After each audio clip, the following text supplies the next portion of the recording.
right, number one, new rhythm. Here we go.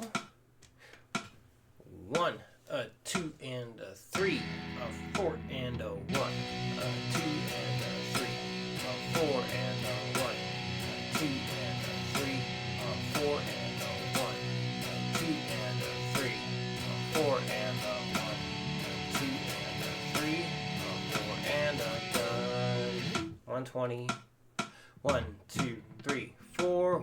2, 3, 4. 160. 1, 2, 1, 2, 3, 4.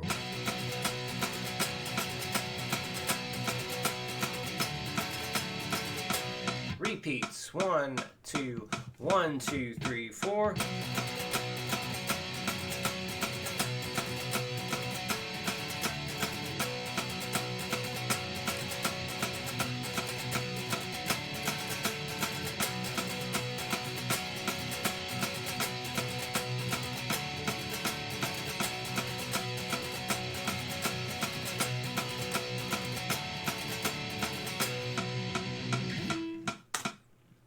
All right, number 2.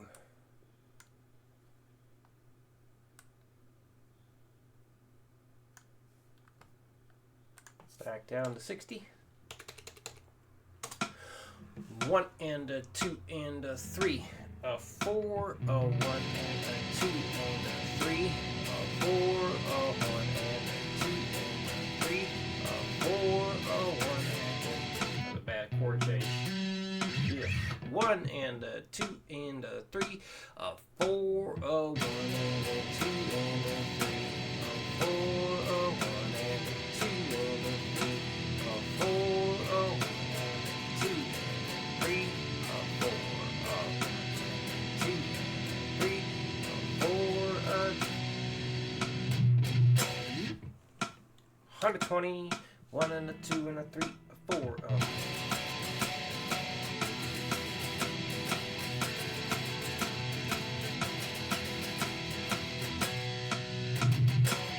and 160.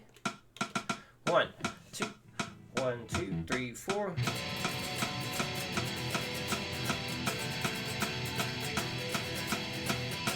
Repeats. 1, 2, a 1, 2, 3, 4.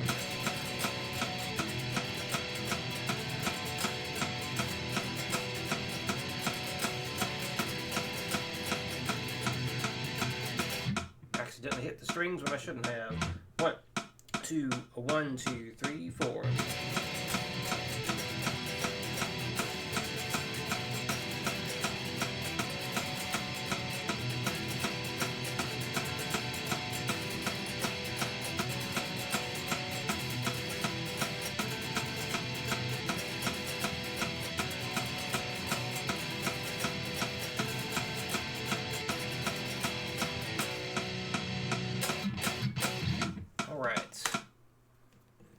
And number 3, the stuff to label. Let's work on one line at a time here. Let me see. Actually, I would get more on the screen. So same idea as last time. Ooh.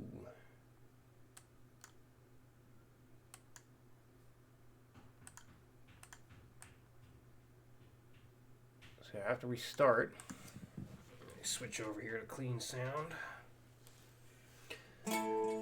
So, starting off with just the old power chord, and then we pivot on that middle note. So we always keep that one down, and then we drop the bass note, and then we drop the middle note, and then that note ends up staying the same when we go into the next chord. And then middle note stays the same.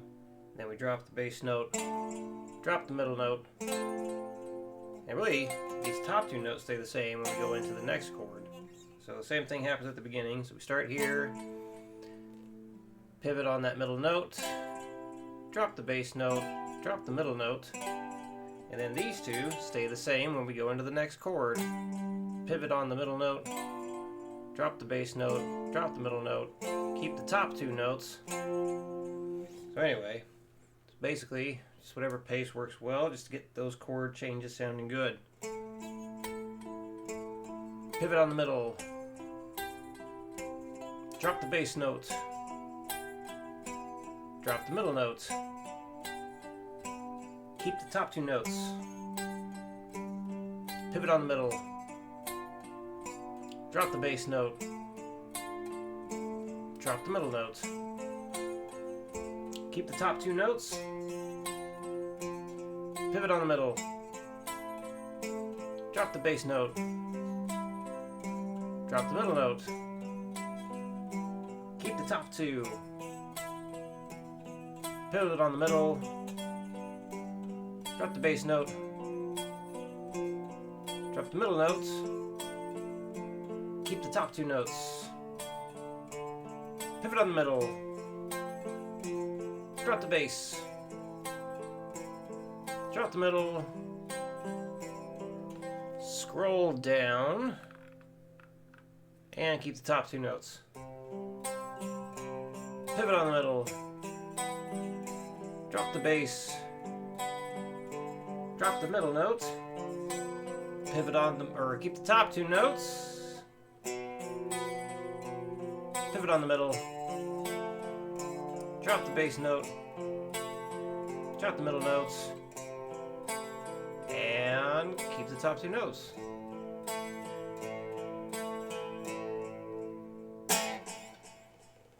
Alright, and the next thing we got here are 7th chord arpeggios. So good idea to play each line, or not each line, each bar a few times before moving on. So like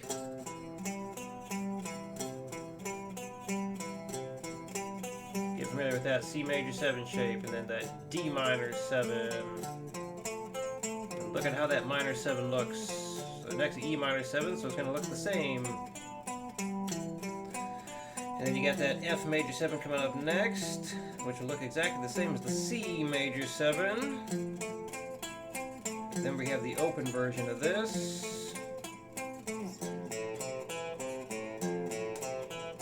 And then next we got that G dominant 7.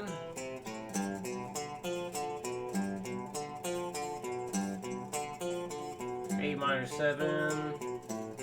Looks exactly the same as the D minor 7 and E minor 7. And then last, the B minor 7 flat 5, also known as a B half diminished 7. So, the next line, the next two lines, you take what you did here, and you start it on the A string. And then you start the next one on the, well, I'll cover these two lines here. And then you got a little double bar at the end to let you know that's it for that set of strings. And then you do the same thing starting on the D string here. And then down here you do the same thing again starting on the G string. And then you got a whole other way of playing this stuff. So what I just ran through, or the first version, we got the root note by itself. First and third on the same string. 7th is by itself. So this, we had the first and third on the same string, and the 5 and 7 are by themselves. So just another way of playing the same thing.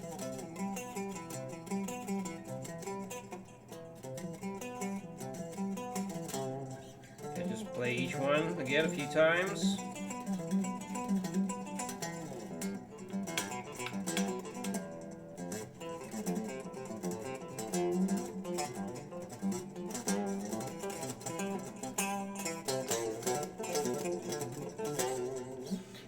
Started on the A string, then started on the D string, started on the G string, and that's what you do.